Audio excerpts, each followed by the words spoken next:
আলামিন কোরআন শরীফের ভিতরে বলেছেন লাশ-শামসু ইয়ামবাগি লাহা আন তুদরিকাল কামারা ওয়ালাল লাইলু সাবিকুন নাহার ওয়া কুল্লুন ফি ফালাকি ইয়াসবাহুন। প্রবল জ্ঞানী হইবে যাহারা, আপন মনেতে বুঝিবে তাহারা, রাত্রি পারে না আগে যাইবার, দিনের স্থান করি অধিকার। চন্দ্র বাদে না সূর্যের গায়েতে, সূর্য পারে না চন্দ্রকে ধরিতে, যার যে স্থান বহাল রাখিয়া ভ্রমণ করিছে খোদাকে ডরিয়া। আল্লাহ রাব্বুল আলামিন যিনি মানুষ সৃষ্টি করেছেন, তিনি কোরআন শরীফের ভিতরে বলে দিয়েছেন। আমি প্রথমেই বলেছি, আপনারা লক্ষ্য করুন, এই কোরআন তাবিজের কিতাব নয়, এই কোরআন তদবিরের কিতাব নয়, ঝাড়ফুঁকের কিতাব নয়। কোরআন হলো পৃথিবীর মানুষের জন্য কোড অফ লাইফ, পূর্ণাঙ্গ জীবন বিধান। সব কিছু আল্লাহ পাক কোরআনের ভিতরে বলে দিয়েছেন, কোনো জিনিস বাদ দেন নাই। আপনি আমি কেমনে সৃষ্টি হয়েছি, আল্লাহ পাক কোরআনের ভিতরে বলেছেন ইন্না খালাকনাকুম মিন তুরাবিন সুম্মা মিন নুতফাতিন সুম্মা মিন আলাকাতিন সুম্মা মিন মুদগা। নিষ্প্রাণ মাটি দিয়ে তোমাকে উৎপন্ন করা হয়েছে, নিষ্প্রাণ মাটি উপাদান দিয়ে তোমাকে তৈরি করা হলো। মায়ের পেটের ভিতরে এক ফোঁটা নাপাক পানি জমাট রক্তে পরিণত হয়ে গেল, জমাট রক্ত আস্তে করে গোস্ত পিণ্ড হলো, গোস্ত পিণ্ডকে সুন্দর করে সাজায়া হাড্ডি গুড্ডি বানায়া স্ট্রাকচার তৈরি করে তার উপরে ফাকাসাউনাল ইযামা লাহমা, চামড়া দিয়ে গোস্ত দিয়া সাজায়া সুন্দর করে বানালাম। আল্লাহর পরিচয় শুনুন, আল্লাহ আমার কেমন আল্লাহ। মায়ের পেটের ভিতরে সন্তান বানায়া এরপরে যখন রূহ দেওয়া হয়েছে, ক্ষুধা লেগেছে, খাবারের প্রয়োজন হয়েছে, আল্লাহ রাব্বুল আলামিন ওই কচি বান্দা মায়ের পেটে বসে কি খাবে, সেজন্য তার মা চিন্তা করে নাই, বাবা চিন্তা করে নাই, সরকার চিন্তা করে নাই। আল্লাহ রাব্বুল আলামিন মায়ের মাসিক অসুখকে বন্ধ করে দিয়ে সন্তানের নাভির সাথে আর মায়ের নাভির সাথে তার লাগায়া, পাইপ লাগায়া মায়ের মাসিক অসুখের রক্তগুলি দিয়ে সন্তানকে বড় বানালেন। মুখ দিয়া এই রক্ত পান করালেন না, মুখটাকে পবিত্র রেখে দিলেন যাতে করে পৃথিবীতে আসার পর ওই মুখ দিয়া আল্লাহ রাব্বুল আলামিনের জিকির করতে পারো। সন্তান মায়ের ভিতরে পেটের ভিতরে বড় হলো, আল্লাহ রাব্বুল আলামিন বলেন মাস দিন যখন পুরা হয়ে গেল, সুম্মা নুখরিজুকুম তিফলা, বাচ্চার আকারে পৃথিবীতে নিয়ে আসলাম। এখন খাবা কি? পৃথিবীতে যখন বাচ্চা এলো তখন তার পেটের সাথে যে সংযোগ ছিল মায়ের নাভির সাথে আর সন্তানের নাভির সাথে, সেই সংযোগ তার আর কি থাকলো? কি করা হলো? কেটে দেওয়া হলো। লক্ষ্য করুন, খাবারের জন্য একটি মাত্র পাইপ আল্লাহ লাগাইছিলেন, পৃথিবীতে সন্তান আসার সঙ্গে সঙ্গে পাইপটা কেটে দেওয়া হলো। এবার কি খাবে? আল্লাহ রাব্বুল আলামিন মায়ের বুক থেকে সন্তানের জন্য এবার সিঙ্গেল সিগন্যাল, তার জন্য সিঙ্গেল কোন লাইন যেটা ছিল কেটে দিয়া মায়ের বুক থেকে সন্তানের জন্য ডাবল লাইন আল্লাহ চালু করে দিলেন। এমন দুধ বানায় দিলেন যা শুধু খাবার নয়, শুধু ফুড ভ্যালু নয়, এই দুধের ভিতরে ক্যালসিয়াম, এর মধ্যে ভিটামিন, এর মধ্যে আয়রন, এর মধ্যে মেডিসিন। দুনিয়ার এই সন্তান ছিল ফি কারারিম মাকিন, সুরক্ষিত জায়গার ভিতরে ছিল, কোনো পলিউশন সেখানে যেতে পারতো না, রোগের জার্ম সেখানে যেতে পারতো না। দুনিয়ায় এলো দূষিত আবহাওয়ার ভিতরে, এই সন্তানকে এখনই অ্যান্টিবায়োটিক খাওয়ালে পরে অসুবিধা হবে। আল্লাহ রাব্বুল আলামিন মায়ের দুধের ভিতরে ঔষধ দিয়া রোগের প্রতিষেধক বানায়া দিলেন। এ হলো আমার আল্লাহ। এ আমার কে? আল্লাহ। জোরে বলেন আল্লাহ। আল্লাহ।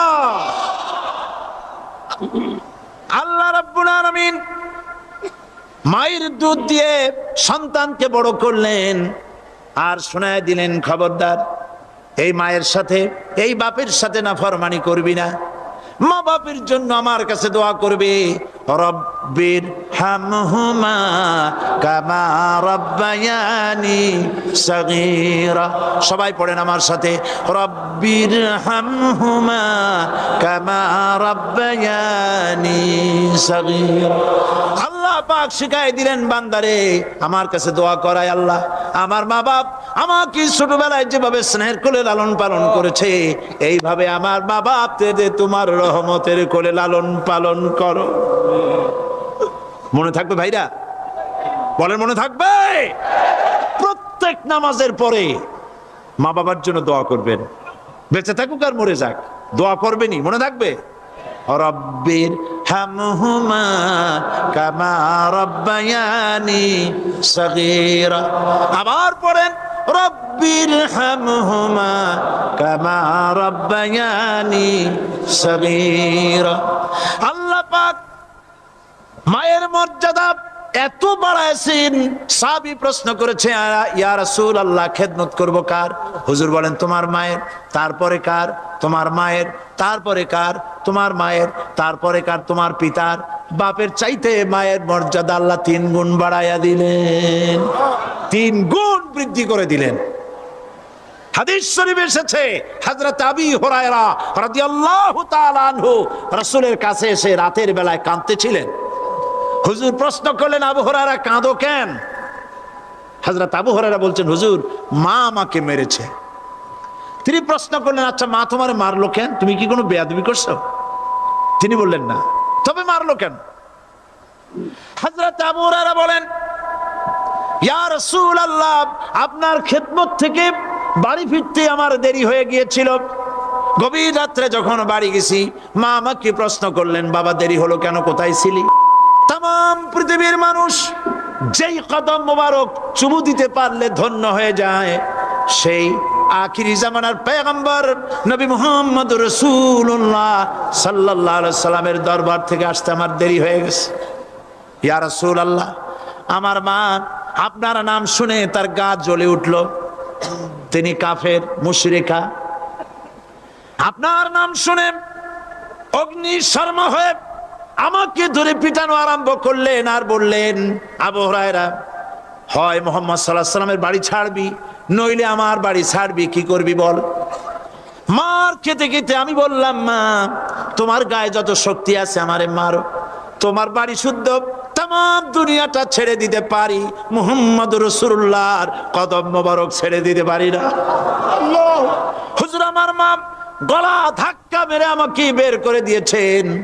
হুজুর বলছেন, আবু হুরায়রা মা তোমাকে মেরেছে আর আমার কাছে নালিশ করছো, আমি তোমার মায়ের কোনো বিচার করতে পারবো না। সুবহানাল্লাহ! এত বড় পাওয়ারফুল নবী, শানওয়ালা, ইজ্জতওয়ালি, বরকতওয়ালি, এত বড় নবী বলছেন মা মেরেছে, আমার করার কিচ্ছু নাই। সুবহানাল্লাহ! তোমার মা মুশরিকা হোক আর যাই হোক, তোমার মা। সুবহানাল্লাহ বলেন। আমার বন্ধুগণ, হযরত আবু হুরায়রা বলেন, ইয়া রাসূলুল্লাহ মায়ের বিরুদ্ধে কোনো অভিযোগ নিয়ে আমি আপনার কাছে আসি নাই। হুজুর বললেন, কেন আসছো বলো খুলে। আবু হুরায়রা বলেন, হুজুর আমি জানি আপনি আল্লাহর দরবারে যদি কোনো ব্যাপারে হাত তোলেন আল্লাহ মঞ্জুর করে ফেলেন। আপনি দয়া করে আমার মার জন্য দোয়া করেন, আল্লাহ যেন হেদায়েত দিয়ে দেন। আমার নবীজি দুখানে হাত উত্তোলন করলেন, বললেন, আল্লাহুম্মা ইহদি উম্মা আবি হুরায়রা, আয় আল্লাহ আমি দোয়া করতেছি আবু হুরায়রার মাকে হেদায়েত নসিব করো। হুজুর হাত তুলে মোনাজাত করছেন, আবু হুরায়রা দৌড় দিলেন বাড়ির দিকে। কয়েকজন সাহাবী হযরত আবু হুরায়রার জামা টেনে ধরেছে, এই ভদ্রলোক দৌড়ায় কেন? এত শান্ত মানুষ, কখনো গরম হয়ে কারোর সঙ্গে কথা বলে না, এই মানুষটা দৌড়ায় কেন? কোনো বিপদ হইল নাকি? জামা টেনে ধরে বলে, আবু হুরায়রা দৌড়াও কেন? হযরত আবু হুরায়রা বলেন, জামা ছেড়ে দাও, কোনো বিপদ আমার হয় নাই, আমি দৌড়াইয়া বাড়ি যাই দেখতে চাই। আমি দৌড়াইয়া আগে বাড়ি যেতে পারলাম না, আমার নবীর দোয়া আগে আমার বাড়ি চলে গেছে, আমি এটা দেখতে চাই। হযরতে আবু হুরায়রা দৌড়াতে দৌড়াতে বাড়ি চলে গেছেন। দরজায় নক করলেন, ভেতর থেকে আওয়াজ এলো, কে? তিনি বললেন, আমি আবু হুরায়রা। মা, দরজা খুলে দাও, আমি তোমার সন্তান। মা বললেন, বাবা অপেক্ষা করো, দরজা খুলতেছে। হযরত আবু হুরায়রা বলেন, মায়ের গলার আওয়াজের ভেতরে কুফরি কর্কশতা পেলাম না, মায়ের গলার আওয়াজের ভেতরে তাওহীদের নরমিয়াত পেলাম। আমার কাছে মনে হলো আমি আবু হুরায়রা বাড়ি আসার আগে নবীজির দোয়া আল্লাহর আরশে পৌঁছে গেছে। আবু হুরায়রা বলছেন, মা আমার কিছুক্ষণ পরে ঘরের থেকে বেরিয়ে এসেছেন, আমি দেখলাম মায়ের শরীর ভিজা, মাথার চুল দিয়া পানি টপকাচ্ছে। মা আমার বললেন, বাবারে তোমাকে মারার পর আমি নিদারুণ অনুশোচনায় পড়েছিলাম, মনে মনে ভাবলাম, আহারে আমার সন্তান আমি কেন মারলাম? সে তো কোনো খারাপ কাজ করে নাই, কোনো খারাপ জায়গায় যায় নাই, এত ভালো মানুষ যার সম্পর্কে লোকেরা খামোখাই মিথ্যা কথা বলে, এই ভালো মানুষটার কাছে গেছে, সেজন্য আমি মারলাম কেন? বাবা গো, আমি আমার ভুল বুঝতে পেরেছি, জীবনের ভুলও ধরা পড়েছে, আমাকে জলদি করে নিয়ে চলো বিশ্ব নবীর দরবারে। হযরতে আবু হুরায়রার মা রাসূলুল্লাহর খেদমতে এসে ঘোষণা করলেন, আশহাদু আল্লা ইলাহা ইল্লাল্লাহু ওয়াহদাহু লা শারীকা লাহু ওয়া আশহাদু আন্না মুহাম্মাদান আবদুহু ওয়া রাসূলুহু। আমার ভাইয়েরা, আল্লাহ রাব্বুল আলামিন মানুষ সৃষ্টি করে পৃথিবীতে পাঠায় দিলেন, খাবারের ইন্তজাম করলেন, এগুলি সব আল্লাহর পরিচয়। আল্লাহরে চেনার জন্য বড় বড় কিতাব ঘাটা লাগে না, কিসমতে যদি থাকে দুই একটা দৃষ্টান্ত যথেষ্ট হয়ে যায়। সুবহানাল্লাহ, সুবহানাল্লাহ, দুই একটা দৃষ্টান্ত যথেষ্ট। আল্লাহ পাক সমস্ত সৃষ্টি জগৎকে তৈরি করলেন, সৃষ্টি করলেন, আর তাদের খাদ্যের ব্যবস্থা করলেন। কে করেছেন খাদ্যের ব্যবস্থা? খাদ্য দেন আল্লাহ। আল্লাহ পাক কোরআন শরীফে বলেছেন, লা ইন শাকারতুম লা আযীদান্নাকুম ওয়া লা ইন কাফারতুম ইন্না আযাবি লাশাদীদ। আমার নিয়ামতের শুকর যদি আদায় করো বাড়ায় দেব, আর যদি কৃতজ্ঞ হও, শুকরিয়া আদায় না করো, মস্ত বড় শাস্তি দেব। ফসল দেই আমি, আর শুকরিয়া আদায় করো তোমার বাজানে, ঠিক কিনা? শুকরিয়া আদায় করে কার? বাজানে। একটা লোকের, একটি মানুষের যেই প্রশংসা এই সরকার করলো, বিগত 4.5 বছর ধরে একটা মানুষের যত জিকির করলো, প্রশংসা করলো, ছবি টানাইলো, যদি এতটা জিকির এতটা স্মরণ আল্লাহ রাব্বুল আলামিনের করত, ওদের জন্য আল্লাহর জান্নাতের দরজা খোলা হয়ে যেত। প্রশংসা করবে কার? চিল্লায় বলুন, আল্লাহ পাকের প্রশংসা করো। খেতে দেওয়ার মালিক তিনি। আল্লাহ পাক বলছেন, আল্লাহকে, তার পরিচয় আল্লাহ তুলে ধরেছেন, ওয়ামা মিন দাব্বাতিন ফিল আরদি ইল্লা আলাল্লাহি রিজকুহা। এই পৃথিবীর ভিতরে এমন কোন বিচরণশীল জীব নাই যার রিস্কের দায়িত্ব আমি আল্লাহ গ্রহণ করি নাই। সুবহানাল্লাহ বলবেন না? রিস্কের দায়িত্ব কার হাতে? আচ্ছা দেখুন তো, পৃথিবীর সমস্ত সরকারের কাছে বিভিন্ন মন্ত্রণালয় আছে না? খাদ্য মন্ত্রণালয় বলে কোনো মন্ত্রণালয় আছে কিনা? আছে। খালি কয় খামু আর খামু। খাদ্য মন্ত্রণালয় আছে, থাকার পরেও মানুষ না খাইয়া মরে, ঠিক কিনা? এবার একটু তাকান তো, জ্ঞানের চক্ষু দিয়া তাকান, ফরেস্ট এরিয়া, বাঘ আছে কিনা? নাই। সিংহ আছে কিনা? গন্ডার আছে কিনা? হাতি আছে কিনা? বিশাল বিশাল প্রাণী আছে কিনা?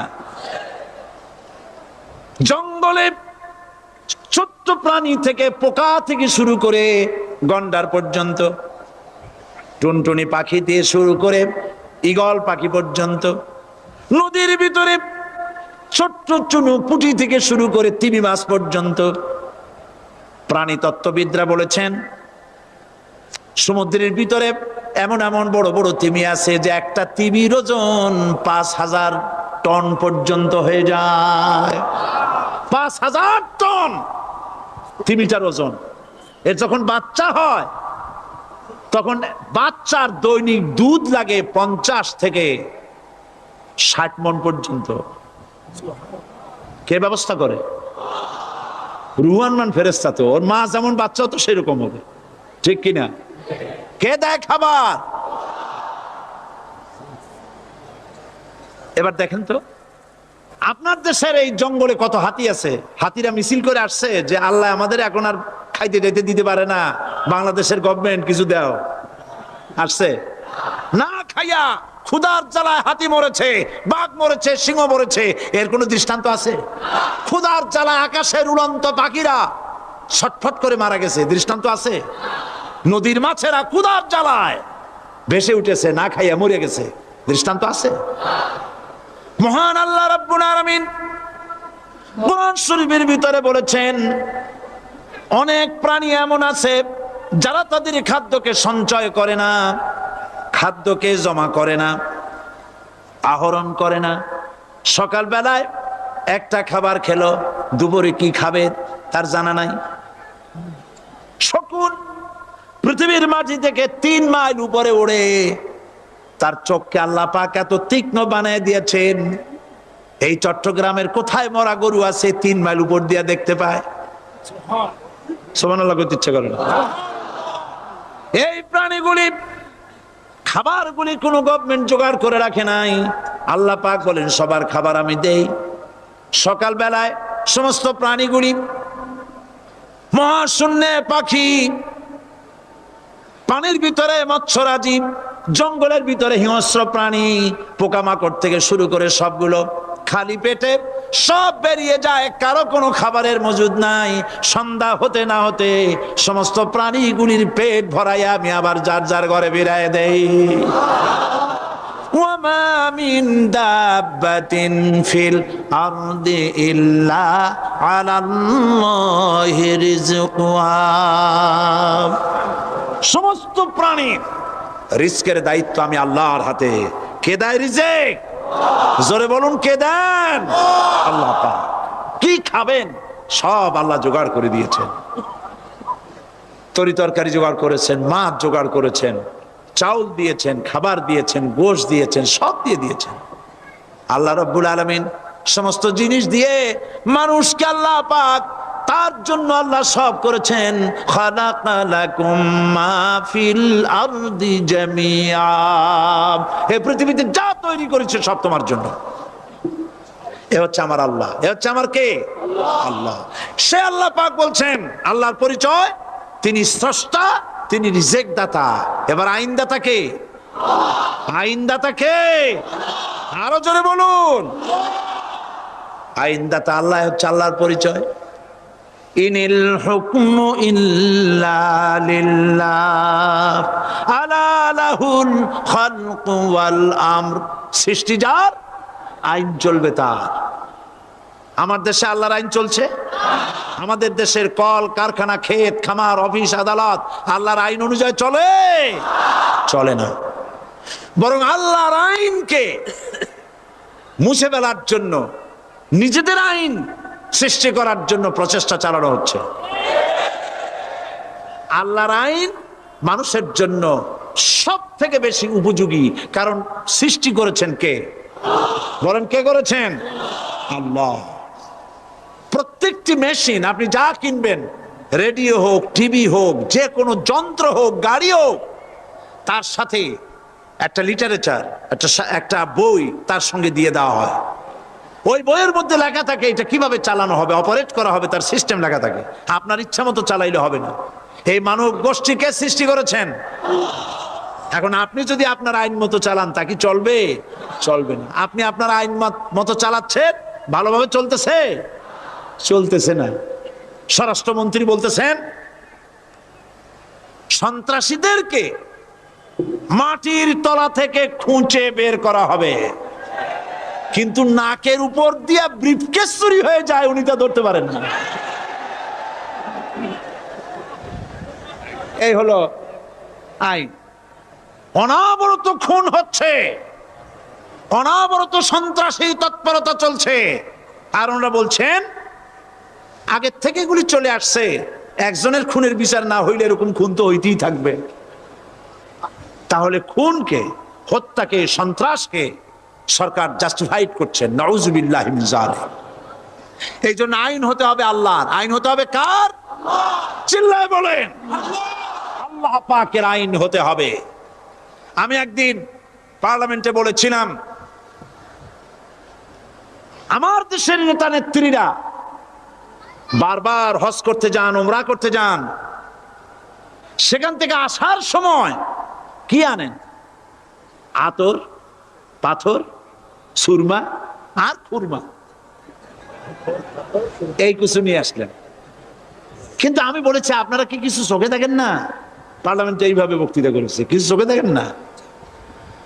আমি প্রশ্ন করে আমি আবার জবাব দিচ্ছি, আপনারা যারা হজ করতে যান, উমরা করতে যান, হজের কথাই ধরে, এই হজ করতে যখন যান তখন মুজদালিফায় একটা রাত কাটাইতে হয়। সেটা কোন দিন? ইয়ৌমে আরাফার পরের দিন। এই মাঠে দালান কোঠা আছে, এখানে বেড়া আছে, শামিয়ানা আছে, পর্দা আছে, তাবু আছে, কিচ্ছু নাই। লক্ষ লক্ষ নারী আর পুরুষ পাশাপাশি শুয়ে থাকে, তাও সুবহানাল্লাহ কইতে ইচ্ছা করে না। সারা রাত জনে জনে পুলিশ পাহারাদার নাই। কিরকম মেয়ে এলো, চাঁদের সৌন্দর্য হার মানায় দিতে পারে এরকম সুন্দরী, এরকম সুন্দরী নারী, সুদর্শন পুরুষ পাশাপাশি রাস্তার ধারে মরুভূমির ভিতরে সারা রাত কাটাচ্ছে। ইয়ৌমে আরাফার পরের রাতটা, একটা রাত পুরা। এভাবে চলতেছে বছরের পর বছর, শতাব্দীর পর শতাব্দী, সহস্রাব্দীর পরে সহস্রাব্দী। আমি প্রশ্ন করি, পৃথিবীর ইতিহাসে কেউ কি এমন কথা বলতে পেরেছে, লিখতে পেরেছে যে মুজদালিফার রাতে সেখান থেকে 10টা নারী হাইজ্যাক হয়েছে, 5টা নারী লাঞ্ছিত হয়েছে? বলতে পারবে? গভীর রাত্রে পুরুষ সঙ্গী ছাড়া সুন্দরী রমণী, যুবতী রমণী একাকিনী নিজের ঘর ছেড়ে আল্লাহর ঘরে তাওয়াফ করতে আসে। তাওয়াফ সেরে তাহাজ্জুদের নামাজ পড়ে আল্লাহর কাছে মোনাজাত করে একা একা হাজার হাজার লাখো পুরুষের ভিতর থেকে আপন ঘরে ফিরে যায়। কারো বাবার হিম্মত নাই একবার তাকায় সে তো রূপ উপভোগ করার জন্য আবার তাকায়, অথবা তার আঁচল ধরে টান মারে। আছে ইতিহাস? কথা কন না কেন? সুন্দরী একটা মাইয়া মক্কা থেকে মদিনা থেকে পাওয়া যায় না, 15 দিন হয়ে গেছে। হয়েছে কখনো? এবার জবাব দেন, কেন হয় না? কেন হয় না? আমার দেশের মেয়েরা রাস্তা দিয়ে হাঁটতে পারে না। হাই স্কুল মেয়েদের, হাই স্কুল মেয়েদের কলেজ যখন ছুটি হয়, তথাকথিত সোনার ছেলেরা গেটের সামনে এতিমের মতো কাড়ায় থাকে। অনবরত হাইজ্যাক হচ্ছে, ধর্ষণের সেঞ্চুরি হচ্ছে। আর ওখানে হয় না কেন? ওখানে হয় না এই কারণে, এই কোরআনের আইন আল্লাহ রাব্বুল আলামিন যে আইন দিয়েছেন, ওখানে আইন বলবৎ আছে। আছে নাকি? আছে কিনা? কোন পুরুষ কোন নারীকে ধর্ষণ করেছে যদি প্রমাণিত হয়, সে যদি ফাহাদের ছেলে হয় আর ফাহাদের মেয়ে হয়, কোরআনের শাস্তি হলো পাথর দাও। তাকে জানিয়ে দেওয়া হবে রেডিও টিভির মাধ্যমে, জেনাকারের ব্যভিচারীর শাস্তি হবে। চতুর্দিকে হাজারো লোকেরা দাঁড়াবে, হাতে নিয়ে পাথর পড়ে যাবে। এই দৃশ্য যারা দেখবে স্বচক্ষে, রেডিওতে, পত্রপত্রিকায়, আর 1 বছরের ভেতরে খুন করার হিম্মত কারো কলিজায় উঠবে? জেনাকারের পাথর মেরে দেওয়া শাস্তি। যদি চোখে কেউ দেখে জেনা করার পুলক আর জাগবে? এটা নাম আল্লাহর আইন। এ আইন কার? এ আইন কার? এই আইন যতদিন পর্যন্ত বাংলার মানুষের, মুসলমানদের উপরে কার্যকরী না হচ্ছে, এই দেশে কার্যকরী না হবে, ততদিন পর্যন্ত হত্যা, ধর্ষণ, খুন বন্ধ হবে না। বন্ধ হবে। সুতরাং এই আইন হচ্ছে কার? আরো জোরে বলেন, আল্লাহ রাব্বুল আলামিন। মহান আল্লাহ রাব্বুল আলামিনের এই আইন অনুযায়ী যদি দেশ চলে, মানুষ শান্তি পাবে, চুরি বন্ধ হবে, ডাকাতি বন্ধ হবে, জেনা বন্ধ হবে, হত্যা ধর্ষণ বন্ধ হয়ে যাবে। নবীজি এমন একটি আইন চালু করে দিয়ে, কোরআনের বিধান চালু করে দিয়ে এমন একটা সমাজ চালু করেছিলেন, যেই সমাজ সম্পর্কে হুজুর নিজে বলেছেন, খায়রুল কুরুনে কারনি, সর্বশ্রেষ্ঠ যুগ হলো কার যুগ? আমার যুগ। সুবহানাল্লাহ বলেন। রাসূলের যুগ হলো সর্বশ্রেষ্ঠ যুগ। সেই কোরআন, সেই হাদিস আজও আছে না নাই? বলেন জোরে, আজও আছে না নাই? সেই কোরআন এবং সুন্নাহ দিয়ে দেশ শাসন হোক, এটা কি আমরা চাই? কারা কারা চাই? দু হাত উঁচু করে দেখা। কোরআনে কারীম বলছে, লিল্লাহি মা ফিস সামাওয়াতি ওয়া মা ফিল আরদ, আকাশ এবং জমিনের ভিতরে যা কিছু আছে সব কিছুর মালিকানা কার? জোরে বলেন কার? আল্লাহ রাব্বুল আলামিন হচ্ছেন এর একচ্ছত্র মালিক। সুতরাং বান্দাদের কাছে কিছুদিনের জন্য এগুলিকে আমানত রাখা হয়েছে। আমাদের ঘর আছে, বাড়ি আছে, ব্যবসা আছে, বাণিজ্য আছে, জায়গা আছে, জমিন আছে, গরু আছে, বাছুর আছে, এই সবগুলি কিছুদিনের জন্য আমাদের কাছে কি রাখা হয়েছে? আমানত। আমানতের মাল আপনি আপনার ইচ্ছা মতো খরচ করতে পারবেন না। আমানতের মাল কি ইচ্ছা মতো খরচ করা যায়? যায় না। আমানতের মালকে খরচ করতে হলে মূল মালিকের ইচ্ছা অনুযায়ী খরচ করতে হবে। মূল মালিককে আল্লাহ রাব্বুল আলামিন বলছেন, ইন্নাল্লাহা আশতারা মিনাল মুমিনিনা আনফুসাহুম ওয়া আমওয়ালাহুম বিআন্না লাহুমুল জান্নাহ। আমি আমার মুমিনের জান এবং মালকে খরিদ করে নিয়েছি, বিনিময় জান্নাত দিয়ে দিয়েছি। তোমার কাছে যে জান আছে, মাল আছে, এটা তোমার নয়, এটা আমার আমানত তোমার কাছে।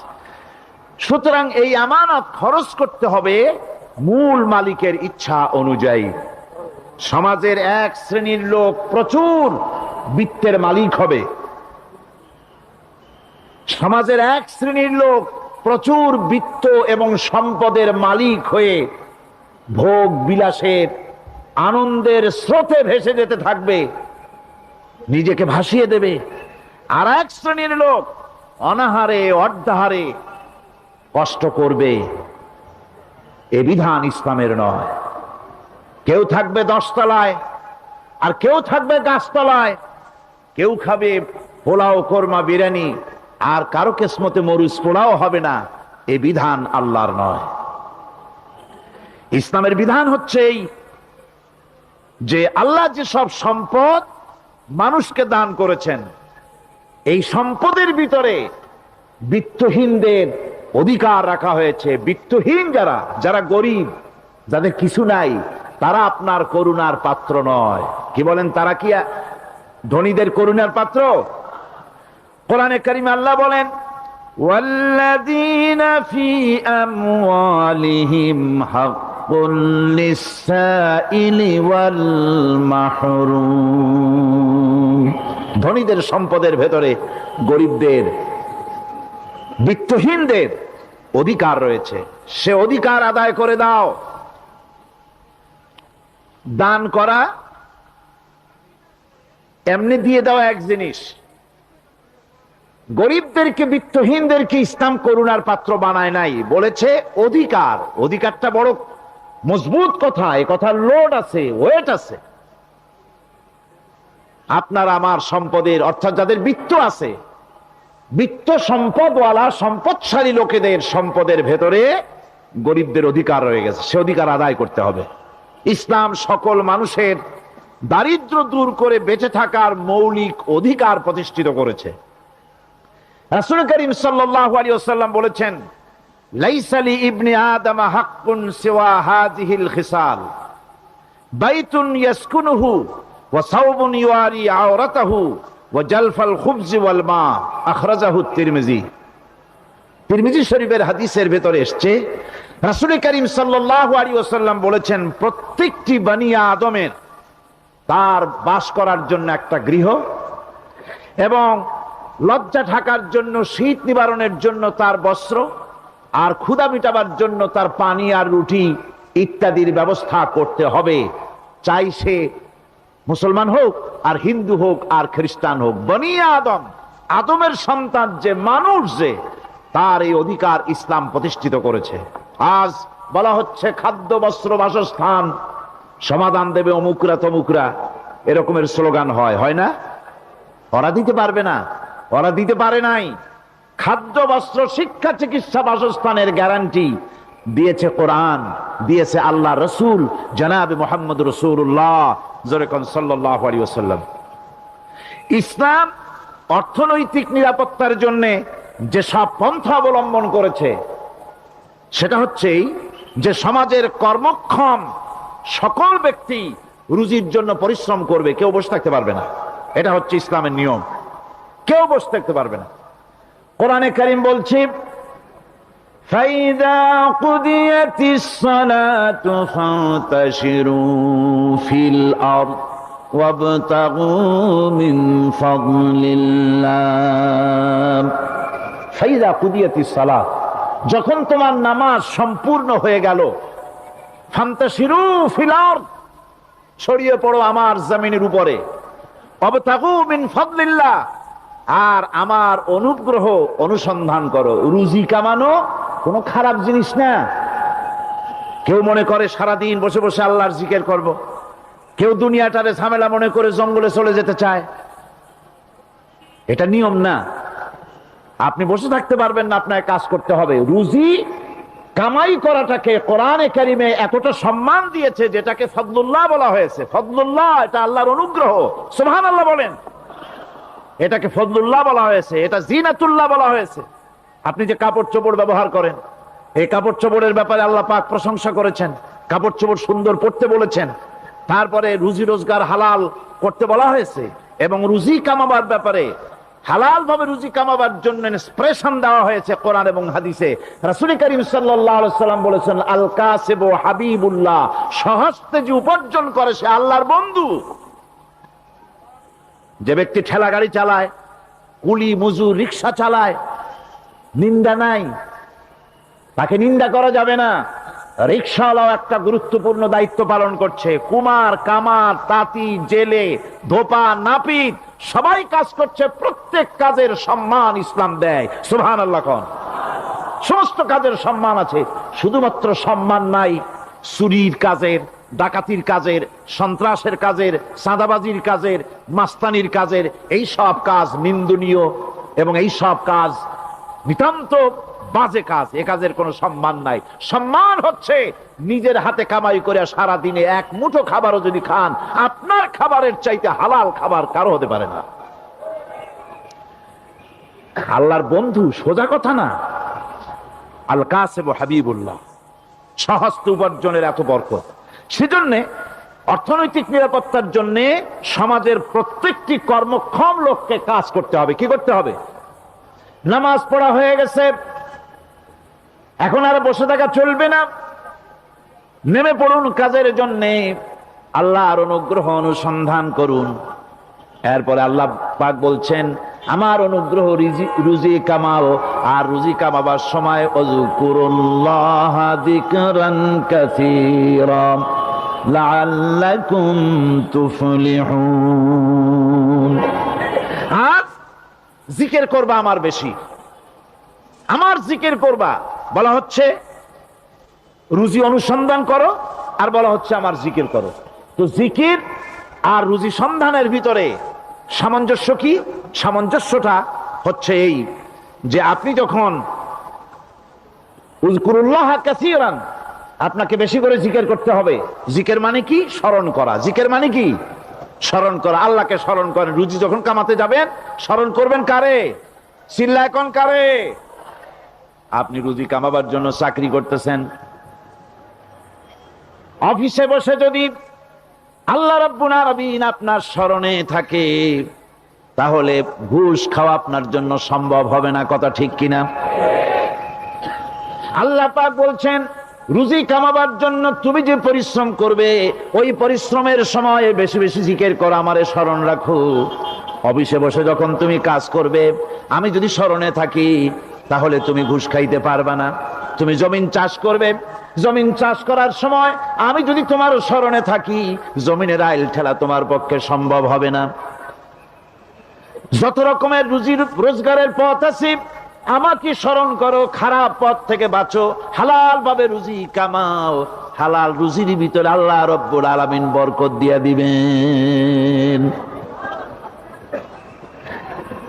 আর কাজ করার জন্য বলা হয়েছে, রাসূল করিম সাল্লাল্লাহু আলাইহি ওয়াসাল্লাম বলেছেন, ইজা সাল্লাইতুমুল ফাজরা ফালা তানুমু আন তালবি আরযাকিকুম। ফজরের নামাজ পড়া হয়ে গেছে, ঘুমায়ও না। আমাদের একটা আম অভ্যাস হয়ে গেছে ফজরের নামাজ পড়ে ঘুমানো। হাদিস শরীফে বলা হচ্ছে, ফজরের নামাজ পড়া হয়ে গেছে, ঘুমায়ও না। রুজি তালাশ করো, রিজিক তালাশ করো, নিজের সাহায্য করো, অন্যকে সাহায্য করো, নিজের সংসারের জন্য কাজ করো, অন্যের জন্যও করো। হালাল ভাবে রুজি কামাই করে বউকে একটা ব্লাউজ কিনে দিয়েছেন, একটা শাড়ি কিনে দিয়েছেন, বাচ্চাকে ক্লাসের বই কিনে দিয়েছেন, বাজার থেকে মাছ তরিতরকারি কিনে। অক্ষম ব্যক্তিদেরকে সহযোগিতা করবে, যারা নাকি উপার্জন করতে পারে না, ওই জাতীয় লোকদেরকে তারা সহযোগিতা করবে। ওয়াকফুলু গানিয়ুহুম ফাকিরাহুম, সেই সমাজের যারা নাকি সামর্থ্যবান, তারা রোজগার করবে এবং গরিবদেরকে সহযোগিতা করবে।